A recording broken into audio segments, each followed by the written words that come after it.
কি করা উচিত আর কি না শুনতে শুনতে বড় হয়েছে।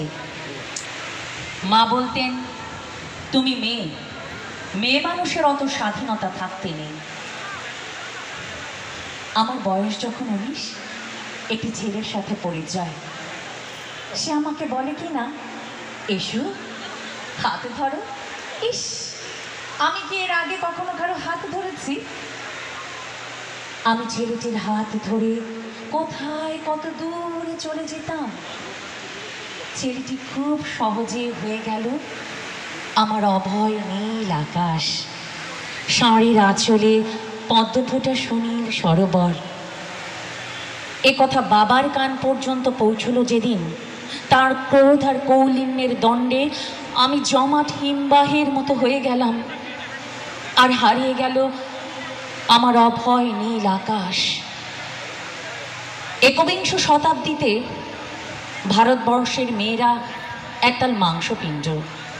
বাবার ঘরে বাবার সম্পত্তি, স্বামীর ঘরে স্বামীর, আর পুত্রের ঘরে পুত্রের।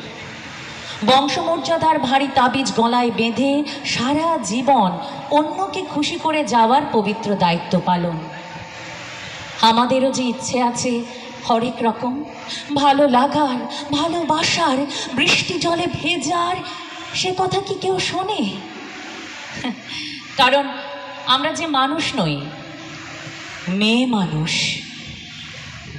তবু কোনো কোনো মধ্য দুপুরে ঘু ঘু ডাকে, কোনো কোনো মাঝ রাতে তুমুল বর্ষণ হয়, পৌষের রাতে হামাগুড়ি দিয়ে নামে শৈত্যপ্রবাহ, বসন্তের এলোমেলো হাওয়া খেলিয়ে যায় শাড়ির আঁচল।